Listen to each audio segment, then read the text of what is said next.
actually, I've picked up on some of your recent comments in the lead up to this forum. And you sort of foresaw this coming. You were saying that there could be another war, not a trade war, but an actual war beyond Ukraine. What were some of the trends that you were picking up?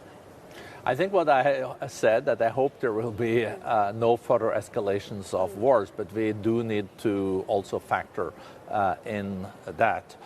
The global economy is not doing great. We do expect like 2.8% economic growth this year. We have to go back to the 70s and 60s to see that kind of sluggish growth.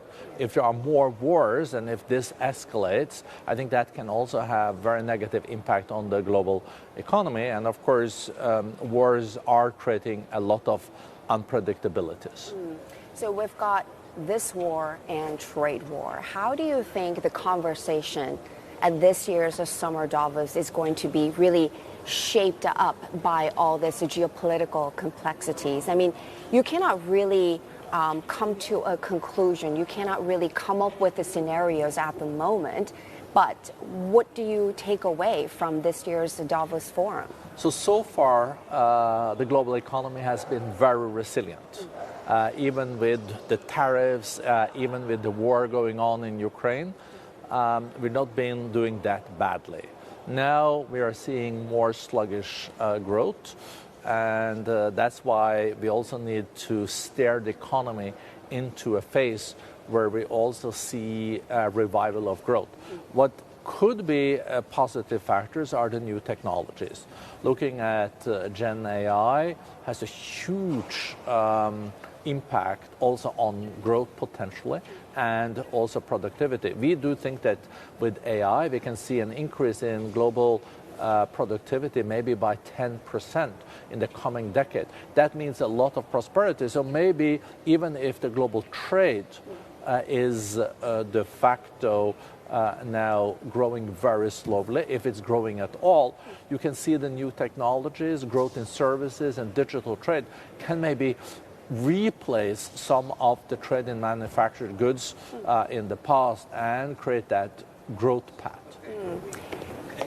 Apart from the technological advancements that could potentially offset some of the damage that comes from the trade tensions, I wonder, and this is something that I was asking you before we started on camera, that can the world actually trust some kind of agreement, if there is one, between the U.S. and China in terms of how they're going to settle in terms of their trade balance and situations when it comes to fentanyl and so on and chip export controls, that can the world trust that this is going to be lasting?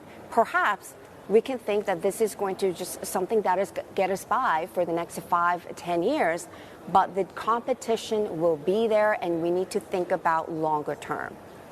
A good point. I think the jury is out, but that there will be competition between the U.S. and China on technologies in the future, I think is pretty clear. But competition can also mean that you can collaborate. It is a total decoupling, that the economies are not trading with each other. That would be very dramatic. I think the meeting in London between the Chinese leadership and the American leadership was a good start, but we still see a lot of obstacles there on future tariffs, also on minerals that we know that also the U.S. do rely on. But the fact is also that the two economies have grown less reliant on each other in the last years. 20% of China's export used to go to the U.S. Now you're already down to 12%. So 88% of the export of this country now goes to other countries than the United States. So there is a diversification already that has happened. I'll be doing a panel on manufacturing in a fragmented world. Who are the losers and who are the winners? And of course, the world was going by with this premise that, okay, China could actually see some damaging impact in all this, but we were thinking that Vietnam is a winner, but they're actually facing a lot of difficult choices to make at the moment.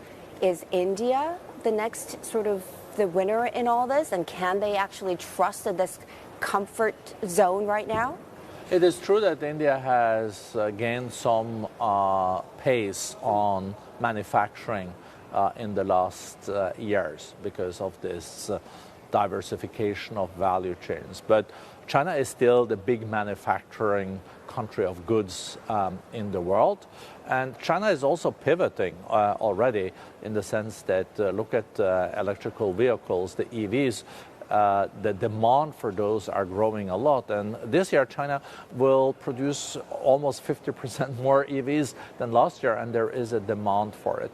But over time, we do expect that there will be more demand in digital trade and services, and hence China also has to then pivot towards producing higher up in the value chain and also more on technology and innovation. And I think that is already happening. But also the Chinese leadership has made it clear that they will now stimulate for more domestic consumption that can replace part of what we're seeing then of more sluggish growth in the demand for manufactured goods. Right.